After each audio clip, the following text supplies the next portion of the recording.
প্রিয় ছাত্রছাত্রীরা, আজকে আমি তোমাদেরকে এই ভিডিওর মাধ্যমে ক্লাস 9-এর ভূগোলের যে সমস্ত প্রশ্নগুলো দেওয়া হয়েছে 10 নম্বর স্কুলে তৃতীয় পর্যায়ের মূল্যায়নের জন্য 2024 সালে প্রাইমারি প্রশ্নচিত্রতে, সেখানে পেজ নম্বর 501, সেখানে যে সমস্ত প্রশ্নগুলো আছে এই 10 নম্বর স্কুলের মধ্যে সমস্ত প্রশ্নের উত্তর আমরা আলোচনা করবো আজকে এই ভিডিওর মাধ্যমে। তো ভিডিওটা শুরু থেকে শেষ অবধি অবশ্যই তোমরা দেখবে এবং তোমরা চ্যানেল যদি নতুন থাকে অবশ্যই চ্যানেলটাকে সাবস্ক্রাইব করে রাখবে পরবর্তী স্কুলে প্রশ্ন উত্তরগুলো পাওয়ার জন্য। এবং এর আগের যে স্কুলগুলো ছিল 1 থেকে 9 অবধি, সেই 9টি স্কুলের সমস্ত প্রশ্নের উত্তর আমরা আলোচনা করে দিয়েছি। তোমরা প্লেলিস্ট থেকে সেই স্কুলগুলোর প্রশ্ন উত্তরগুলো দেখে নিতে পারবে। তো আজকে দেখো আমাদের যে 10 নম্বর স্কুলের প্রশ্নগুলো আলোচনা করবো, সেখানে বিভাগ কয়ের মধ্যে আমাদের 14টা এমসিকিউ টাইপ প্রশ্ন দেওয়া আছে। তা প্রত্যেকটা স্কুলেই এই 14টা করে এমসিকিউ টাইপ প্রশ্ন দেওয়া থাকে প্রথমে বিভাগ কয়ের মধ্যে। তো প্রথম দেখো, সঠিক উত্তরই নির্বাচন করে লেখো। প্রথম প্রশ্ন, আয়তন অনুসারে সৌরজগৎ এ পৃথিবীর স্থান। আয়তন অনুসারে সৌরজগতে পৃথিবীর স্থান, সেটা তোমরা হবে অপশান সি অর্থাৎ পঞ্চম। এরপরে জলবিষুব বলে পরিচিত দিনটি হলো, এটা হবে 21 মার্চ। তারপরে প্রশ্ন, প্রতি 15 ডিগ্রি দ্রাঘিমার পার্থক্যে সময়ের পার্থক্য হয় কত? সময়ের পার্থক্য হয় 1 ঘন্টা। পর্বত বেষ্টিত মালভূমির একটি উদাহরণ হলো তিব্বত মালভূমি। পরের প্রশ্ন, হিমালয় পার্বত্য অঞ্চলের প্রধান দুর্যোগ হলো, এটা অপশান বি অর্থাৎ ধস। রাসায়নিক আবহবিকারের প্রাধান্য দেখা যায় যে জলবায়ুতে, তা হলো কি? কোন জলবায়ুতে রাসায়নিক আবহবিকারের প্রাধান্য দেখা যায়? কোন জলবায়ুতে? সেটা নিরক্ষীয়, মরু, তুন্দ্রা নাকি ভূমধ্যসাগরীয়? সেটা হবে অপশান এ অর্থাৎ নিরক্ষীয় জলবায়ুতে। পরের প্রশ্ন যে বলা আছে, মৃত্তিকা সংরক্ষণের পরিপন্থী পদ্ধতি হলো এখানে অপশান ডি অর্থাৎ ঝুম চাষ। পরের প্রশ্ন কি বলা আছে, জিওয়েড শব্দটি প্রথম ব্যবহার করেন কে? এটা হবে অপশান বি লিস্টিং। এরপরে প্রশ্ন, জ্যোতির্বিদ্যায় নিয়ম অনুসারে উষাকালে সূর্য দিগন্তরেখার, এটা হবে দিগন্তরেখার 18 ডিগ্রি এর নিচে থাকে, অপশান বি হবে সঠিক উত্তর। 10 নম্বর প্রশ্ন কী বলা আছে দেখো, শ্রমিকের পেশি শক্তি হলো এখানে মানবিক সম্পদ। যে সরকারি সংস্থা ভূবৈচিত্র্য সূচক মানচিত্র প্রস্তুত করে তা হলো, এটা হবে সার্ভে অফ ইন্ডিয়া SOI। এরপরে প্রশ্ন বলা আছে, বর্তমানে পশ্চিমবঙ্গের মোট জেলার সংখ্যা, সেটা 23টি, অপশান বি এখানে হবে সঠিক উত্তর। এরপরের প্রশ্ন আছে, পশ্চিমবঙ্গের মালভূমি অঞ্চলের সর্বোচ্চ শৃঙ্গ হলো, এটা হবে গোরগাবুরু। এরপরের প্রশ্ন বলা আছে, লোহার সর্বোৎকৃষ্ট আকরিক হলো, এটা হবে ম্যাগনেটাইট, অপশান বি। তারপর বিভাগ ক্ষয়ের মধ্যে যে সমস্ত প্রশ্নগুলো দেওয়া আছে দেখো, এখানে বলা আছে শূন্যস্থান পূরণ এ, এখানে 22টা প্রশ্ন আছে, প্রত্যেকটা প্রশ্ন 1 নম্বর করে দেওয়া আছে, 6টা এখানে শূন্যস্থান পূরণ, 6 নম্বর দেওয়া আছে, প্রত্যেকটা প্রশ্ন 1। তিস্তা নদীর উৎস হলো সোলামো হ্রদ থেকে। তিস্তা নদীর উৎস হলো সোলামো হ্রদ থেকে। কালিম্পং ড্যাশ জেলা ভেঙে গঠিত হয়েছে। কালিম্পং কোন জেলা ভেঙে গঠিত হয়েছে? কালিম্পং জেলা দার্জিলিং জেলা ভেঙে কালিম্পং গঠিত হয়েছে। আন্তর্জাতিক জ্যোতির্বিজ্ঞান সংস্থা IAU এর সদর দপ্তর ড্যাশ শহরে অবস্থিত, এটা হবে প্যারিস শহরে অবস্থিত। এর পরের প্রশ্ন বলা আছে, ONGC এর পুরো অর্থ কী? ONGC এর পুরো অর্থ হলো অয়েল অ্যান্ড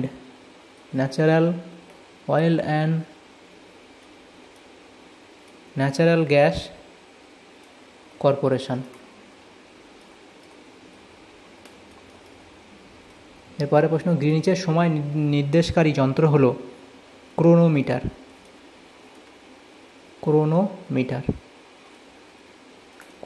এরপরে প্রশ্ন বলা হয়েছে, প্রাসাদ নগরী বলা হয় ড্যাশ শহরকে? প্রাসাদ নগরী বলা হয় কলকাতা শহরকে। ধান উৎপাদনে ভারতে পশ্চিমবঙ্গের স্থান কি? প্রথম। এরপরে প্রশ্ন তো এখানে বলা আছে শুদ্ধ অশুদ্ধ নির্ণয় করো। এখানে প্রথম প্রশ্ন, আবহবিকারের ফলে শিলার প্রবেশতা বাড়ে, এটা সত্য। এরপরে প্রশ্ন, দামোদর উপত্যকায় প্রধানত টার্সিয়ারি যুগের কয়লা পাওয়া যায়, এটা ভুল। ভারতের প্রথম পারমাণবিক বিদ্যুৎ কেন্দ্রটি তারাপুরে অবস্থিত, এটা সঠিক। তারপরে পৃথিবীর নিরক্ষীয় পরিধি প্রায় 12,757 কিমি, এটাও ভুল। এরপরের প্রশ্ন বলা হচ্ছে, পশ্চিমবঙ্গের পাট গবেষণাগার ব্যারাকপুরে অবস্থিত। সঠিক। 2024 সাল একটি অধিবর্ষ, এটাও সঠিক। দেয়াল মানচিত্র হলো বৃহৎ স্কেলের মানচিত্র, এটা ভুল। এরপর তাহলে এখানে যে ঠিক ভুল ছিল সেগুলো আলোচনা করে নিলাম। এরপরের প্রশ্ন বলা হয়েছে, সিএর দাগে পূর্ণ বাক্য উত্তর দাও। প্রথম প্রশ্ন, নক্ষত্র দিনের প্রকৃত সময় কত? এটা হবে 23 ঘন্টা 56 মিনিট 4 সেকেন্ড। 23 ঘন্টা 56 মিনিট 4 সেকেন্ড। পশ্চিমবঙ্গের আর্দ্রতম স্থান কোনটি? পশ্চিমবঙ্গের আর্দ্রতম স্থান কোনটি? পশ্চিমবঙ্গের আর্দ্রতম স্থান হলো আলিপুরদুয়ার।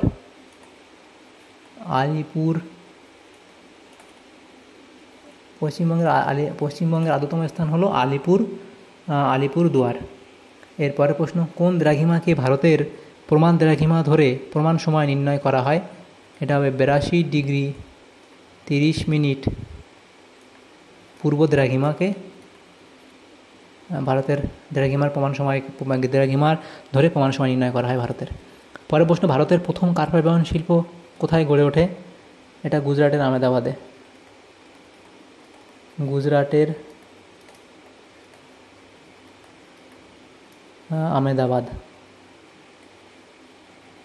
আহমেদাবাদে।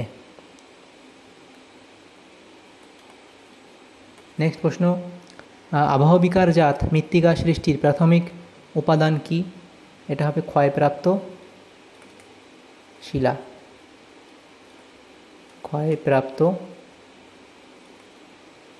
নেক্সট প্রশ্ন, পশ্চিমবঙ্গের একটি শিল্প নগরীর নাম লেখো। পশ্চিমবঙ্গের একটি শিল্প নগরীর নাম হলো, এটা এখানে তোমাদের লিখে দিই, পশ্চিমবঙ্গের একটি শিল্প নগরীর নাম লিখি আসানসোল।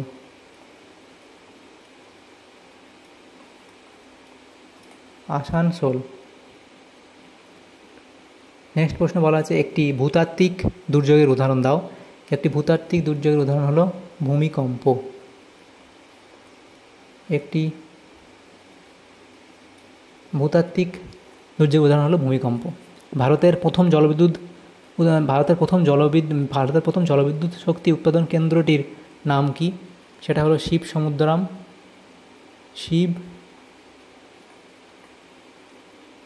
সমুদ্রম প্রকল্প। এরপরের যে প্রশ্ন দেখো, বাম দিকের সঙ্গে ডান দিক মেলাতে আমাদের এখানে বলা হয়েছে। তো সেখানে প্রথম ব্ল্যাক ফরেস্ট আমাদের এখানে হবে, সি এর সাথে মিলবে স্তূপ পর্বত। ব্যাসল্ট এটা হবে কৃষ্ণ মৃত্তিকা, ডি এর সাথে মিলবে। এরপর পামির মালভূমি, পামিরকে কি বলা হয়? পৃথিবীর ছাদ বলা হয়, বি এর সাথে মিলবে। আরাবল্লী এটা হবে ক্ষয়জাত পর্বত। এভাবে তোমাদের মিলে নিতে হবে। তারপরের যে প্রশ্নগুলো দেখো এখানে দেওয়া হয়েছে, সেটা বলা হয়েছে বিভাগ গয়ের মধ্যে প্রত্যেকটা প্রশ্ন 2 নম্বর করে 6টা প্রশ্ন উত্তর করতে হবে। তো প্রত্যেকটাতে দেখো বিকল্প প্রশ্ন দেওয়া হচ্ছে অথবা দিয়ে, তো এটা প্রত্যেকটা প্রশ্ন 2 নম্বর করে। তো বিভাগ গয়ের মধ্যে যে সমস্ত প্রশ্নগুলো দেখো 6টা প্রশ্ন এখানে উত্তর করতে হবে, 2 নম্বর করে 12 নম্বর দেওয়া হয়েছে। প্রথম প্রশ্ন, বামন গ্রহ কাকে বলে? তো বামন গ্রহ কাকে বলে তোমরা লিখবে। তো উদাহরণ একটা দেবে প্লুটো। অথবা দিয়ে প্রশ্ন ছিল কোরিওলিস বল কাকে বলে? কোরিওলিস বল লিখবে। কোরিওলিস বল হলো এক ধরনের প্রভাব যা পৃথিবীর ঘূর্ণনের কারণে বস্তুর গতিপথে বাঁক তৈরি করে।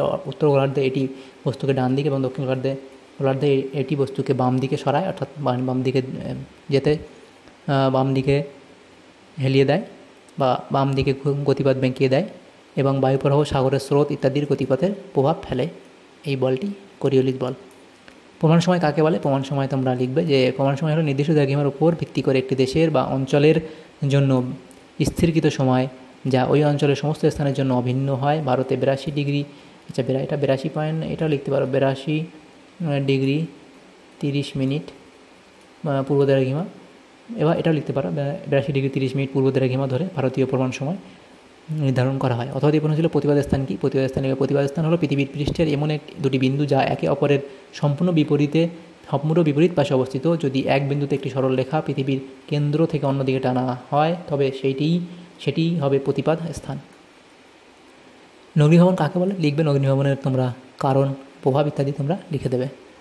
তো এরপরের যে প্রশ্ন ছিল দেখো, অথবা দিয়ে প্রশ্ন ছিল লোয়ের সমভূমি কাকে বলে? লোয়ের সমভূমি কাকে বলে লিখবে। লোয়ের সমভূমি সম্পর্কে তার কিছু বৈশিষ্ট্য উদাহরণ তোমরা দিয়ে দেবে।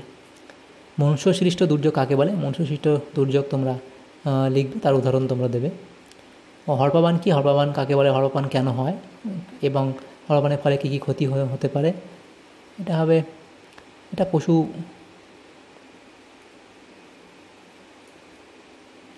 পাখি লিখতে পারো। এরপরের প্রশ্ন লিখবে যে প্রবাহমান সম্পদ কাকে বলে? প্রবাহমান সম্পদ তোমরা লিখবে, উদাহরণ দেবে। এখানে উদাহরণ সৌরশক্তি, এটা পবন শক্তি, বাতাস থেকে পাওয়া শক্তি, বায়ুশক্তি বলতে পারো, জলবিদ্যুৎ। এটা হবে জলের প্রবাহ থেকে উৎপাদিত বিদ্যুৎ। কালবৈশাখী কী? কালবৈশাখীকে নরস্টার বলা হয় এবং কালবৈশাখী কী হয়, কোন সময় হয়, সেটা কালবৈশাখী সম্পর্কে লিখে দেবে। মানচিত্রের সংজ্ঞা দাও, মানচিত্রের সংজ্ঞা তোমরা এত অবধি লিখবে। এবার SEZ কি? স্পেশাল ইকোনমিক জোন, সেটা সম্পর্কে কী লিখবে? SEZ বা বিশেষ অর্থনৈতিক অঞ্চল হলো একটি ভৌগোলিক এলাকা যেখানে বিশেষ অর্থনৈতিক আইন প্রযোজ্য হয়। এই অঞ্চলে শিল্প, বাণিজ্য এবং সেবা খাতে বিশেষ সুযোগ সুবিধা দেওয়া হয় যাতে বিনিয়োগ বাড়ে এবং রপ্তানি বৃদ্ধি পায়। SEZ এর কর কম থাকে, নিয়মকানুন সহজ হয় এবং বিদেশি বিনিয়োগকারীদের জন্য বিশেষ সুযোগ থাকে। উদাহরণ গুজরাটের গান্ধীনগর, মহারাষ্ট্রের পুনে ইত্যাদি ভারতের কয়েকটি গুরুত্বপূর্ণ SEZ অর্থাৎ স্পেশাল ইকোনমিক জোন। এরপরে বিভাগ ঘয়ের মধ্যে যে সমস্ত প্রশ্ন ছিল দেখো, 4টে প্রশ্ন উত্তর করতে হবে, 3 নম্বর করে দেওয়া আছে প্রত্যেকটা প্রশ্ন, অর্থাৎ 12 নম্বর উত্তর করতে হবে। তো প্রথম দেখো বিভাগ ঘয়ের মধ্যে যে প্রশ্নগুলো আছে সেখানে বলা হয়েছে, দেখো প্রথম প্রশ্ন, পৃথিবীর আবর্তন গতি সংক্রান্ত ফুকোর পরীক্ষাটি ব্যাখ্যা করো। ফুকোর পরীক্ষা বলে পয়েন্ট করে লিখবে, সেটা পরীক্ষার পদ্ধতি লিখবে, পরীক্ষা থেকে কী প্রমাণিত হয় সেটা লিখবে, পরীক্ষার গুরুত্ব লিখে দেবে। অথবা দিয়ে প্রশ্ন ছিল GPS-এর গুরুত্ব লেখো, গ্লোবাল পজিশনিং সিস্টেম। তো GPS-এর গুরুত্ব বলে লিখে GPS-এর নেভিগেশন আমাদের সুবিধা হয়, সার্ভেইং, এবং এরপরে তোমরা পয়েন্ট করবে যে সামরিক ব্যবহারে আমাদের GPS লাগে, যেমন সামরিক বাহিনী GPS ব্যবহার করে সৈন্যদের অবস্থান নির্ণয় করে এবং অভিযান পরিচালনা করে ইত্যাদি। এবং এরপরে তোমরা লিখতে পারো বিপর্যয় ব্যবস্থাপনা, ভূকম্প বা সুনামি ইত্যাদি প্রাকৃতিক দুর্যোগের সময় উদ্ধার কাজে GPS ব্যবহার করা হয় এবং অন্যান্য কারণ, কৃষি, বন্যা, বন্যপ্রাণ সংরক্ষণ, ভূগোল ইত্যাদি বিভিন্ন ক্ষেত্রে GPS ব্যবহার করা হয়। সংক্ষেপে তোমরা এটা সার সংক্ষেপ লিখতে পারো, না লিখলেও চলে। দ্বিতীয় প্রশ্ন ছিল আবহবিকার ও ক্ষয়ভবনের মধ্যে পার্থক্য। আবহবিকার, ক্ষয়ভবন লিখবে, তার সংজ্ঞা লিখবে, আবহবিকার কাকে বলে এবং ক্ষয়ভবন কাকে বলে, প্রক্রিয়া, স্থান, ফলাফল, উদাহরণ তোমরা দেবে, এগুলো লিখবে। এরপরে প্রশ্ন ছিল অথবা দিয়ে সমভূমি অঞ্চলের জনঘনত্ব বেশি হওয়ার কারণ কি? সমভূমি অঞ্চলে মানুষ বেশি মানুষ বসবাস করে কেন বা জনঘনত্ব বেশি হয় কেন? সেখানে কৃষিকাজ, পরিবহন, যোগাযোগ, শিল্প, খনিজ সম্পদ, নগরায়ণ এগুলো ভালো হয়, সেই জন্য এই পয়েন্টগুলো লিখবে। পরে দুর্যোগ বিপর্যয়ের পার্থক্য লিখো, দুর্যোগ বিপর্যয় তোমরা লিখবে, দুর্যোগের সংজ্ঞা লিখবে, কারণ লিখবে, তারপর প্রভাব এবং উদাহরণ এগুলো দিয়ে দেবে। এরপরে প্রশ্ন অথবা দিয়েছিল ভূমিকম্পের 3টি নেতিবাচক প্রভাব লেখো। ভূমিকম্পের 3টি নেতিবাচক প্রভাব: জীবনহানি, সম্পত্তি ক্ষয়, পরিবেশের ক্ষতি এবং অন্যান্য প্রভাব, সেখানে এগুলো তোমরা লিখতে পারো। পশ্চিমবঙ্গের তথ্য প্রযুক্তি শিল্পের উন্নতির কারণ কি? পশ্চিমবঙ্গের তথ্য প্রযুক্তি শিল্পের উন্নতির কারণ বলে পয়েন্ট করবে, করে এখানে লিখবে শিক্ষিত জনশক্তি, সরকারি উদ্যোগ, ভৌগোলিক অবস্থান, স্বল্প খরচে উৎপাদন এবং আন্তর্জাতিক মানের অবকাঠামো ইত্যাদির জন্য এই পয়েন্টগুলো লিখে দেবে। তারপরে প্রশ্ন ছিল দেখো অথবা দিয়ে প্রশ্ন ছিল অপরিচালিত শক্তি ব্যবহারের 3টি সুবিধা লেখো।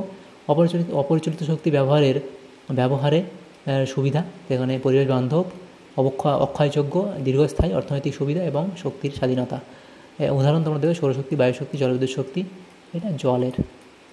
এই উদাহরণগুলো তোমরা এখানে দিয়ে দেবে, তাহলে এই প্রশ্ন উত্তর হয়ে যাবে। এরপরে বিভাগ উমাতে যে প্রশ্নগুলো দেওয়া হচ্ছে দেখো, এখানে A এবং Bতে ভাগ করা হয়েছে। এর মধ্যে 5টা প্রশ্ন আছে, এর মধ্যে 4টে প্রশ্ন আছে, সেখানে 2টো প্রশ্ন উত্তর করতে হয়, 5 নম্বর করে 10 নম্বর। এবং Bতেও 4টে প্রশ্ন আছে, সেখান থেকে 2টো প্রশ্ন উত্তর করতে হয়, 5 নম্বর করে 10 নম্বর দেওয়া হয়েছে। তো প্রথম যে প্রশ্ন এখানে দেওয়া ছিল এখানে বিভাগ উমার মধ্যে, তো বিভাগ উমার মধ্যে যে প্রশ্ন ছিল, চিত্রসহ পৃথিবীর ঋতু পরিবর্তনের কারণসমূহ আলোচনা করো। সেখানে পৃথিবীর ঋতু পরিবর্তনের কারণ বলে তোমরা লিখবে গ্রীষ্মকালীন আয়ননকাল, শরৎকালীন বিষুব এবং শীতকালীন আয়নকাল এবং বসন্তকালীন বিষুব, এগুলো এই ছবিগুলো আঁকবে তোমরা, চিত্র এবং উপসংহার দিয়ে দেবে।